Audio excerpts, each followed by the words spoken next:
دین بھی ترقی کرے گا۔ میں نے عرض کیا دوستو عزیزوں کہ اپنے کام کو سنت کی طرف لاؤ، کام کو سنت کی طرف لاؤ۔ کسی بھی ذریعے سے دعوت پہنچانا دعوت نہیں ہے، خود جا کر دعوت دینا دعوت ہے۔ کسی ذریعے سے دعوت پہنچا دینا دعوت نہیں ہے، خود جا کر دعوت دینا یہ اصل دعوت ہے۔ جب ہم ہر چیز میں سوچتے ہیں کہ سنت کا طریقہ کیا ہے، عبادت میں، ضرورت میں، تو یہ سوچنا چاہیے کہ پھر دعوت کی سنت کیا ہے، دعوت کی سنت کیا ہے، کہ دعوت کی سنت کیا ہے۔ آپ کو حکم ہے یا ایھا رسول بلغ ما انزل الیک من ربک، نبی جی آپ خود پہنچائیے اللہ کا پیغام۔ آپ نے فرمایا کہ میں اللہ کے راستے میں نکلوں، پھر شہید کیا جاؤں، پھر زندہ کیا جاؤں، پھر شہید کیا جاؤں، پھر زندہ کیا جاؤں، پھر شہید کیا جاؤں۔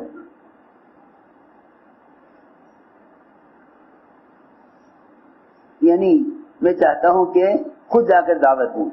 آپ نے فرمایا کہ سارے صحابہ کے لیے ایک وقت میں سواری کا انتظام کرنا میرے لیے مشکل ہے، ورنہ میں کسی بھی غزوے سے اور کسی بھی خروج سے پیچھے نہ رہتا، ہر موقع پر نکلتا، ہر موقع پر نکلتا۔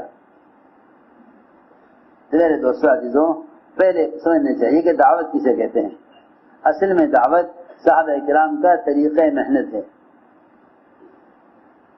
دعوت صحابہ کا طریقہ محنت ہے، دعوت صحابہ کا طریقہ محنت ہے۔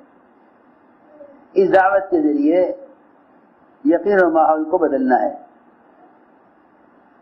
اس دعوت کے ذریعے یقین و ماحول کو بدلنا ہے،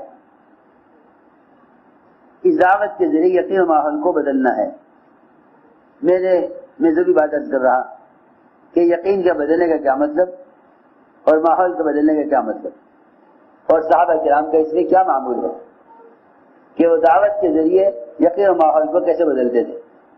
دعوت کے ذریعے یقین و ماحول کو بدلنا یہ ہے کہ تم دعوت دے کر اس کو اس کے ماحول سے نکال کر عمل کے ماحول میں لاؤ، یہ ہے دعوت کے ذریعے ماحول کا بدلنا۔ اور مسجد میں ایمان کا رقم جوڑ کر یہاں اللہ کی بڑائی سمجھاؤ، یہ ہے یقین کا بدلنا، یہ ہے یقین کا بدلنا۔ دعوت دے کر اس کے ماحول سے نکال کر اپنے ماحول میں لاؤ، یہ ہے دعوت کے ذریعے ماحول کو بدلنا۔ کیونکہ فرمایا کہ جو تمہیں سے منکر کو دیکھے اس کو چاہیے کہ اسے اپنے ہاتھ سے بدل دے، اپنے ہاتھ سے بدل دے۔ ہاتھ سے اگر نہیں بدل سکتا تو زبان سے بدلے۔ زبان سے بدلنے کا مطلب یہ ہے کہ تم اس کی خوشامد کر کے سمجھا کر اس کو بازار کے ماحول سے مسجد کے ماحول میں لے آؤ، یہ ہے ماحول کو بدلنا، یہ ہے ماحول کو بدلنا۔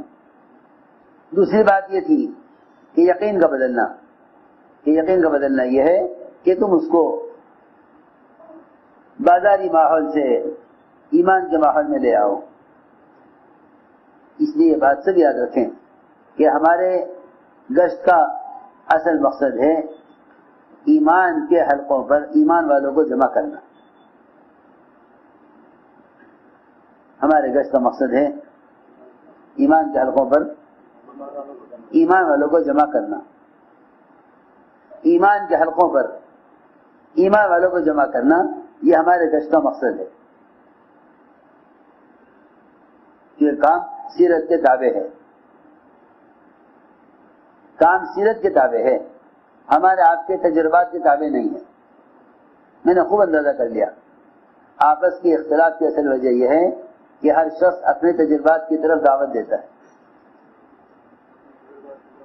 ہر ایک، بالکل تم سے صاف کہہ رہا ہوں، ہر ایک کی کا اصرار اپنے تجربے کی طرف ہے۔ میں عرض کرتا ہوں، جتنے بھی دنیا میں ڈاکٹر ہے نا،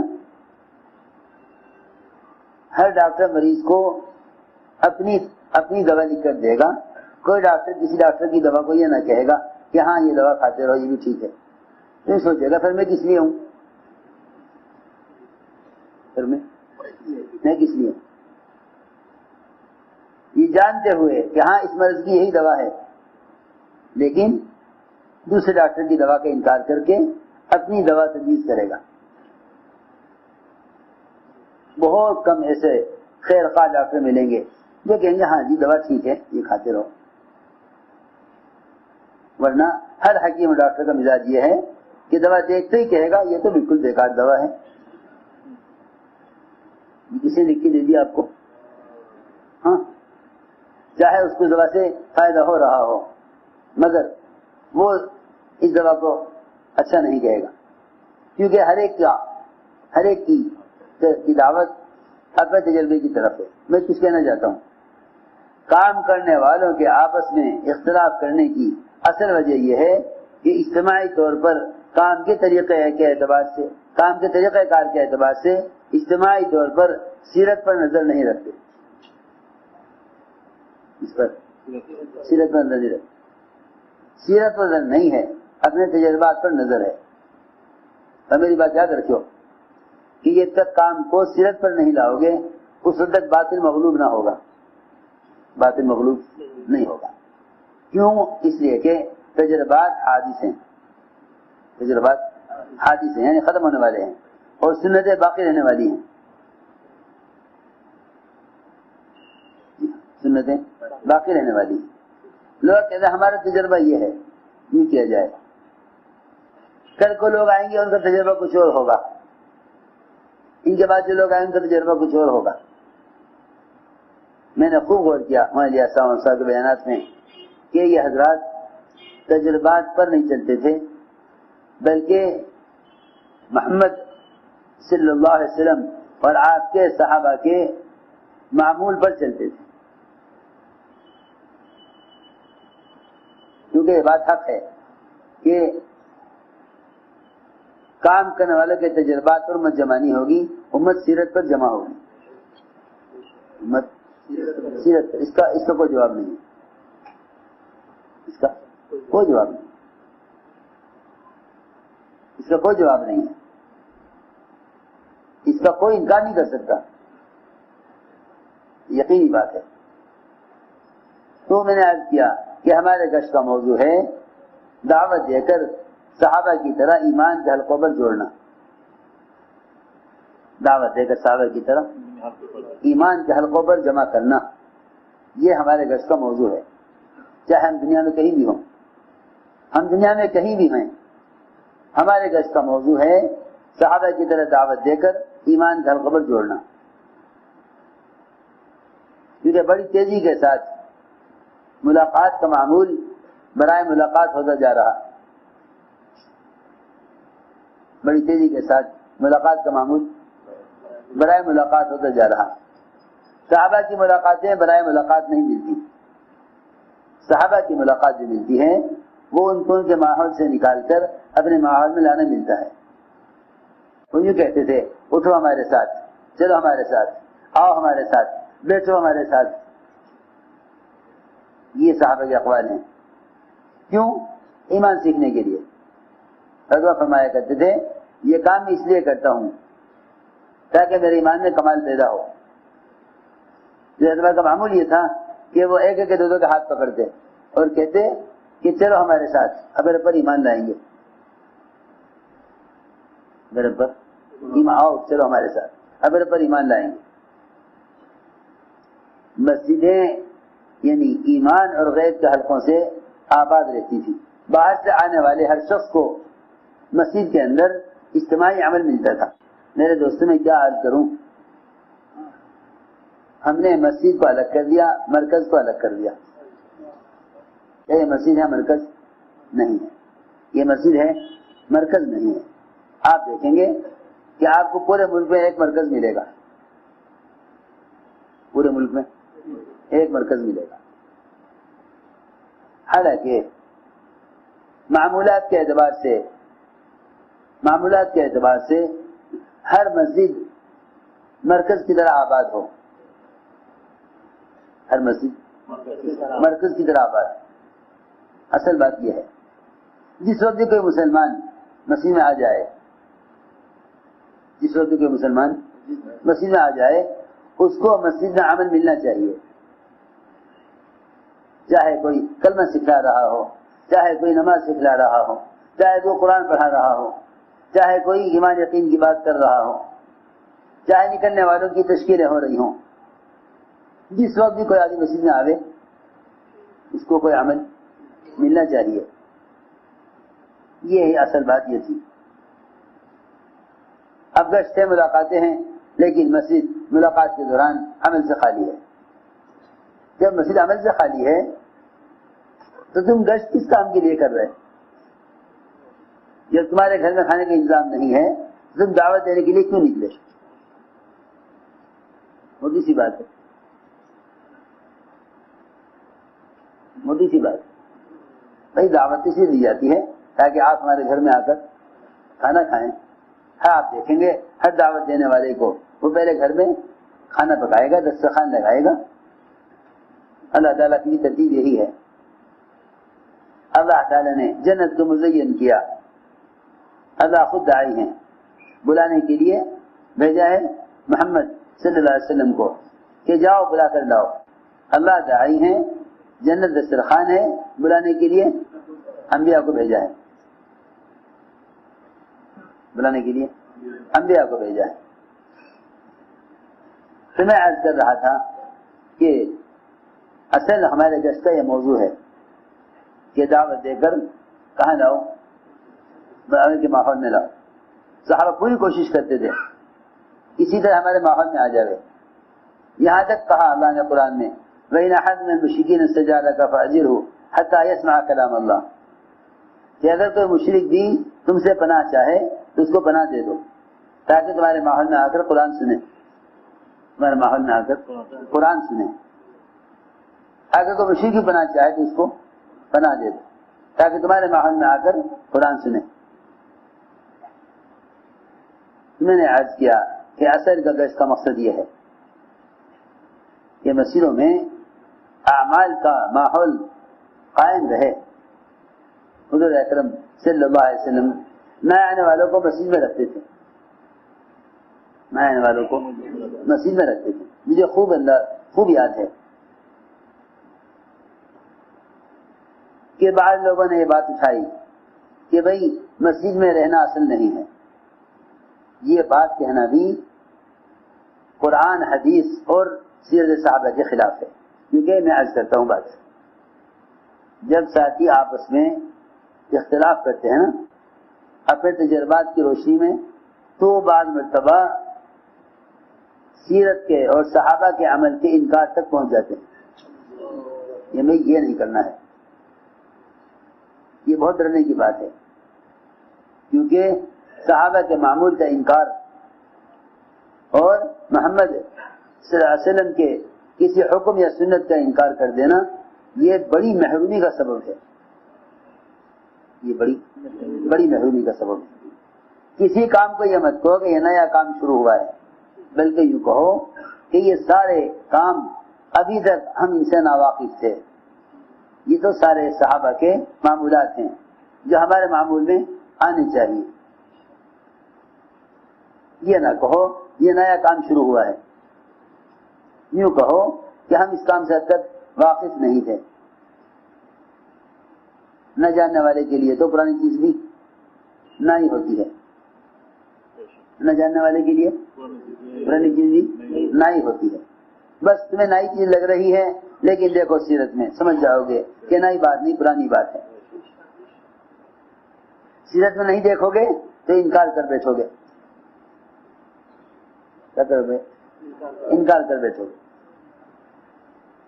تو میں نے عرض کیا کہ اصل بات یہ تھی کہ دعوت دے کر اپنے ماحول میں لاؤ. یعنی مدینہ منورہ سے دور کسی جنگل میں ایک چرواہا بکریوں کو چرا رہا تھا. ایک بھیڑیا نکلا اور بکری پر حملہ کیا. چرواہے نے آگے بڑھ کر بکری کو بھیڑیے سے چھڑا لیا. بھیڑیے نے انسانی زبان میں چرواہے سے کہا کہ یہ کیا کیا تم نے؟ اللہ نے مجھے رزق دیا تھا تو نے چھین لیا. اللہ نے مجھے رزق دیا تھا تو نے چھین لیا. چرواہے نے کہا ارے حیرت کی بات، ایک بھیڑیا انسان کے بارے میں بات کر رہا، بھیڑیا نے کہا یہ کوئی تعجب کی بات نہیں ہے کہ میں دوسرے انسان کے بارے میں بات کر رہا ہوں، تعجب تو اس پر ہے کہ اللہ کے رسول صلی اللہ علیہ وسلم تو مسجد نبوی میں صحابہ انبیاء کے قصے سنا رہے صحابہ کو، اور تو یہاں جنگل میں پھر رہا۔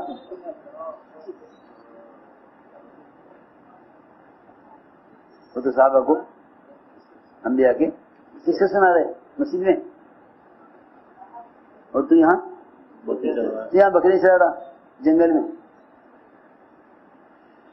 حالانکہ جب اتنی اس کو قوت بولنے کی مل گئی تو دعوت بھی دے دیتا کہ نہیں وہاں جاؤ۔ وہاں سے اس نے بکری کو ہٹایا مدینے کی طرف، جا کے سارا قصہ آپ کو سنایا۔ آپ نے اعلان کر دیا سب جامعہ کہ سارے صحابہ جمع ہو جائیں مسجد میں، ایک آدمی کی کارگزاری ہونی ہے، کیونکہ ایسی بات تھی کہ آپ سارے صحابہ کو سنوانا چاہتے تھے کہ ایک بھیڑیا بھی جنگل سے چرواہے کو ماحول میں بھیج رہا ہے، ایک بھیڑیا بھی چرواہے کو جنگل سے ماحول میں بھیج رہا ہے۔ یوں نہ کہا بھائی بکریاں چراتے ہو یہاں بدنمازی پڑھا کرو، یہاں ایمان بھی لے آؤ اعمال بھی کرو، بکریاں چراؤ۔ نہیں، سنو، حضرت فرماتے تھے کہ مدینہ منورہ عالم میں اسلام کو قائم کرنے کا مرکز ہے۔ مدینہ منورہ عالم میں اسلام کو قائم کرنے کا مرکز ہے۔ کیا بات بتاؤں میں تمہیں حضرت کی۔ حضرت فرماتے تھے مکہ مکرمہ سے خروج نہیں تھا، مکہ مکرمہ سے خروج نہیں تھا، مکہ مکرمہ سے خروج نہیں تھا، تو مکہ مکرمہ کی عبادت مدینے کی عبادت سے افضل، مکی کی عبادت، حرم مکہ کی عبادت مسجد نبوی کی عبادت سے افضل، 1,00,000 نماز کے برابر۔ جی ہاں، کیا آپ حرم میں عبادت کریں تو حرم کے علاوہ مساجد سے 1,00,000 کا اجر ملے گا۔ مدینہ منورہ آئے، یہاں اسلام کے پھیلنے کا مرکز ہے، یہاں اسلام کے پھیلنے کا مرکز ہے۔ یہاں یہ نہیں فرمایا کہ یہاں رہ کر نماز پڑھو گے تو افضل، یہاں یہ فرمایا کہ اگر تم یہاں سے باہر نکل کے نماز پڑھو گے تو افضل ہے۔ مکہ میں رہ کر عبادت کرو تو ساری دنیا کی مساجد سے 1,00,000 گنا افضل، اور مدینے سے نکل کر نماز پڑھو تو مدینے میں رہ کر نماز پڑھنے سے افضل۔ سنو، غور سے بات سننے کی ہے کہ اگر مدینے میں رہ کر عبادت کرو تو مدینے سے نکل کر عبادت کرنا مدینے میں رہ کر کرنے سے افضل۔ کیوں؟ اس لیے کہ مدینہ مرکز ہے عالم میں اسلام کو پھیلانے کا، مدینہ مرکز ہے عالم کو اسلام میں پھیلانے کا، سارے عالم میں اسلام کو پھیلانے کا مرکز مدینہ ہے۔ اس لیے مدینہ منورہ کو چھوڑ کر نکلنا مدینہ منورہ میں رہ کر عبادت کرنے سے بدرجہ افضل ہے۔ جب مکے سے ہجرت کے بعد مکہ مکرمہ کی عبادت سے خروج کے زمانے کا عمل افضل ہے، تو پھر مدینہ منورہ میں رہ کر عمل کرنا افضل کیسے ہو سکتا ہے؟ مدینہ میں رہ کر عمل کرنا افضل کیسے ہو سکتا ہے؟ کہ مدینہ منورہ اسلام کے پھیلنے کا مرکز ہے، مدینہ منورہ اسلام کے پھیلنے کا مرکز ہے۔ حضرت کے بیانات پڑھا کرو خوب غور سے، سارے اشکالات دور ہو جائیں گے۔ مجھ سے ایک عالم نے کہا کہ بھائی فنا بات، میں نے کہا تو سنو، تم حضرت کے بیانات نہیں پڑھتے، حضرت کے بیانات نہیں پڑھتے۔ حضرت کے بیانات پڑھ کے کہنے لگے کہ سارا کام سمجھ میں آ گیا، ورنہ ہم نہیں سمجھ رہے تھے کہ وہ جتنے فضائل صاحب ایسے خروج کے ہیں وہ تو قتال کے لیے ہیں۔ حضرت کے بیانات پڑھ کے اندازہ ہوا کہ قتال تو ایک عارض ہے، خروج ایک عارض ہے، اور خروج کا ایک آخری جز ہے، خروج کا آخری جز ہے۔ یہ قتال بھی جزیے کے بعد کا جز ہے۔ کون سا جز ہے؟ جزیے کے بعد کا جز ہے قتال۔ جسے لوگ کل سمجھے بیٹھے ہیں وہ جزیے کے بعد کا جز ہے. مولانا علی صاحب کے ملفوظات میں لکھا ہوا ہے کہ قتال دعوت کا ایک فرد ہے. قتال دعوت کا ایک فرد ہے. قتال دعوت کا ایک فرد ہے یعنی ایک جز ہے. خروج قتال کے لیے نہیں ہے. خروج تو امت کو جہنم سے بچانے کے لیے ہے. قتال کے لیے نہیں ہے. کتنے غزوات ایسے ہیں جہاں قتال ہوا ہی نہیں ہے. جہاں قتال ہوا ہی نہیں ہے. جہاں قتال ہونے لگا وہاں بھی صحابہ نے دعوت مقدم رکھا. حضرت خالد رضی اللہ عنہ نے دیکھ لیا کہ روم کی فوج مقابلے پر آ گئی. آخری وقت ہے اب قتال ہی ہونا ہے. حضرت خالد کو خیال آیا کہ یہ ساری روم کی فوج کا سپہ سالار جرجا اس کو اپنی دعوت دینی چاہیے. ہو سکتا ہے کہ اللہ تعالیٰ اسی اسلام کی ہدایت دے دے. حالانکہ آمنے سامنے فوجیں کھڑی ہوئی ہیں اور قتال کا تیار ہے بالکل. حضرت جرجا حضرت خالد نے کہا جرجا ذرا آگے آ جاؤ مجھے ایک بات کرنی ہے. وہ بھی فوج یہ سمجھی کہ اچانک حملہ کر کے ہمارے سردار کو قتل کر دیں گے. جرجا آگے بڑھے. گھبراؤ مت اور آگے آ جاؤ. اور آگے آ گئے. دونوں کی گھوڑوں کی گردنیں مل گئی آپس میں. اتنا قریب آ گئے. حضرت خالد نے کہا جرجا سے جرجا اب بھی اسلام قبول کر ہم ہلاکت نہیں چاہتے. اب بھی اسلام قبول. اللہ کی شان اللہ تعالیٰ کو اس پر رحم آتا ہے کہ یہ میرے دین کی دعوت میں دشمن کے سامنے کھڑے ہو کر بھی اب بھی اپنے دشمن کو جہنم سے بچانا چاہتا ہے. دشمن کو جہنم سے بچانا چاہتا ہے. اللہ کی شان کہ اللہ تعالیٰ خالد کی کوشش پر جرجا کو میدان قتال میں اسلام کی ہدایت دے دی. وہی کلمہ پڑھ لیا. ساری فوج پیچھے منتظر حملہ کرنے کے لیے اور جرجا مسلمان. حضرت خالد نے وہیں اپنے خیمے میں غسل کرایا. 2 رکعت نماز پڑھوائی. فوج نے دیکھ لیا کہ ہمارا سردار تو مسلمان ہو گیا. انہوں نے حملہ کیا. جرجا شہید ہو گئے. ایک نماز بھی اسلام میں نہیں ملی. سیدھے جنت میں چلے گئے. یہ تھی بات. تو میں عرض کر رہا تھا کہ اپنے ماحول میں لانا اصل ہے. یہ ہمارے گشت اصل موضوع ہے. یہ دعوت دے کر ماحول میں لاؤ. حضور اکرم صلی اللہ علیہ وسلم لوگوں کو یعنی نئے آنے والوں کو مسیح کے ماحول میں رکھتے تھے. اسی ماحول میں رکھتے تھے. ہم یہ محسوس کر رہے ہیں کہ آپ پرانے ہوں یا نئے, ان کا وقت مسجد میں نہیں گزرتا.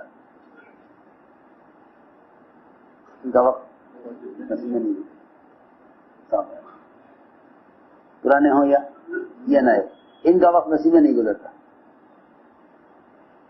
مسجد میں ضرور وقت دو.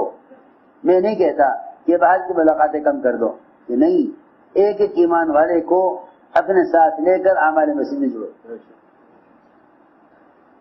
ایک ایمان والے کو ساتھ لے کر اعمال مسجد میں جوڑو. تو میں نے عرض کیا کہ یہ پہلی بات ہے. بھئی یقین کی تبدیلی کے لیے اور ماحول کو بدلنے کے لیے مسجدیں بنائی گئی. پروفیسر ثقیف نے کہا تھا کہ اسلام تو قبول کریں گے لیکن نماز نہیں پڑھیں گے, زکوٰۃ نہیں دیں گے, دین کی محنت بھی نہیں کریں گے. آپ نے ایک ہی علاج کیا کہ ان کو مسجد میں رکھو, اعمال مسجد ان کے دلوں کو اسلام کے لیے نرم کر دیں گے. اعمال مسجد کے دلوں کو اسلام کے لیے نرم کر دیں گے. اصل مقصد یہ تھا. تو میرے دوستوں, عزیز بزرگوں, اس کا عزم کرو کہ ہمیں اپنے کام کو سیرت کی طرف لانا ہے، کام کو سیرت کی طرف لانا ہے، اپنے کام کو سیرت کی طرف، اس لیے کہ ہر چیز میں اتباع سنت اصل ہے، ہر چیز میں اتباع سنت اصل ہے، دعوت میں بھی، عبادت میں بھی، عبادت میں بھی، اور اسی طرح اپنی ضروریات زندگی کو بھی سیرت پر لاؤ، اس لیے کہ مسلمان کا امتیاز اور مسلمان کی دین کا حسن وہ اتباع سنت میں ہے، اتباع سنت میں ہے۔ ہمارے لیے ایسا سمجھ لے میرے کام کا مقصد ہی احیاء سنت ہے، میرے کام کا مقصد احیاء سنت ہے، میرے کام کا مقصد احیاء سنت ہے، اس لیے کہ مسلمان کو جو امتیازی شان ہے وہ اتباع سنت میں ہے،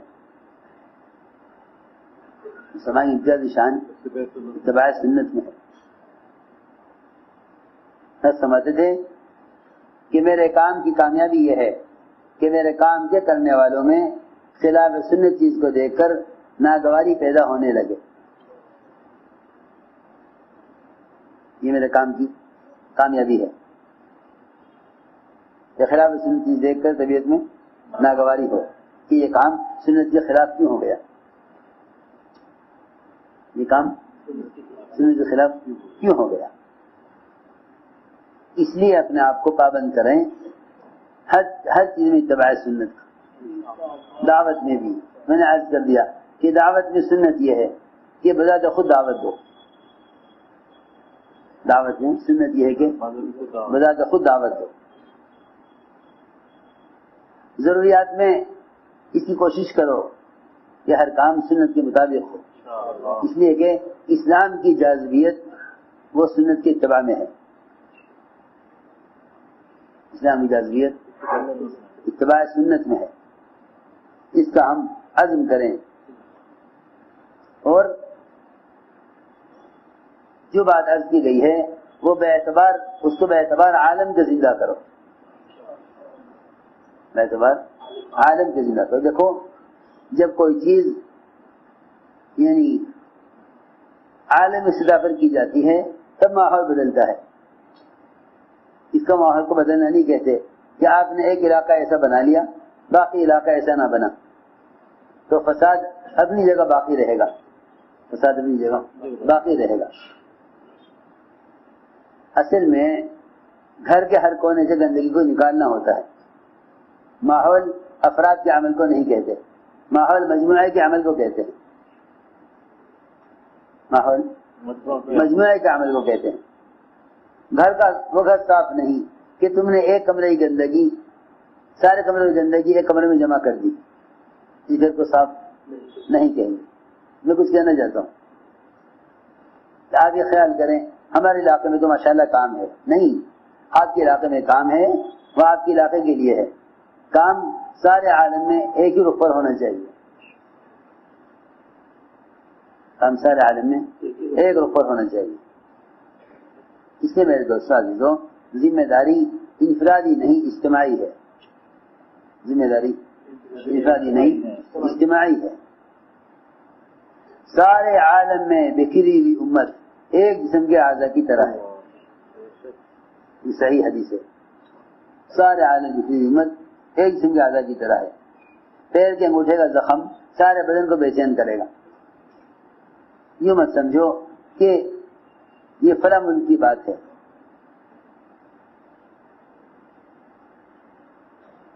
بلکہ یہ خیال کرو کہ اگر فلاں ملک میں رہنے والا مسلمان نماز چھوڑ رہا ہے تو انسان کا مسلمان اس کے لیے بے چین ہو۔ میرے دوستو عزیزو، عالم کے کسی کونے کی بے دینی کو سن کر دل کا غمگین ہونا اور اس کے لیے دعائیں کرنا یہ سب سے ادنا درجے کے ایمان کی علامت ہے۔ میری بات دوبارہ سنو غور سے، عالم کے کسی کونے کی بے دینی کو سن کر دل کا غمگین ہونا اور اس بے دینی کو ختم کرنے کے لیے اللہ سے دعا مانگنا یہ سب سے کمزور درجے کے ایمان کی علامت ہے. یہ کمزور درجے کے ایمان کی علامت. میری بات غور سے سننی پڑے گی بہت. دنیا کے کسی کونے میں بے دینی ہے، اس بے دینی کے احوال کو سن کر دل سے غمگین ہونا اور اس کے لیے دعائیں کرنا، یہ ایمان کا سب سے ادنا درجہ ہے. اس سے نیچے ایمان کا کوئی ذرہ دل میں باقی نہیں ہے. اصل میں اس بات کا سوچنا بڑا بھاری کام ہے، بڑا بھاری کام ہے. کیونکہ حدیث میں فرمایا ہے ایمان کا اعلیٰ درجہ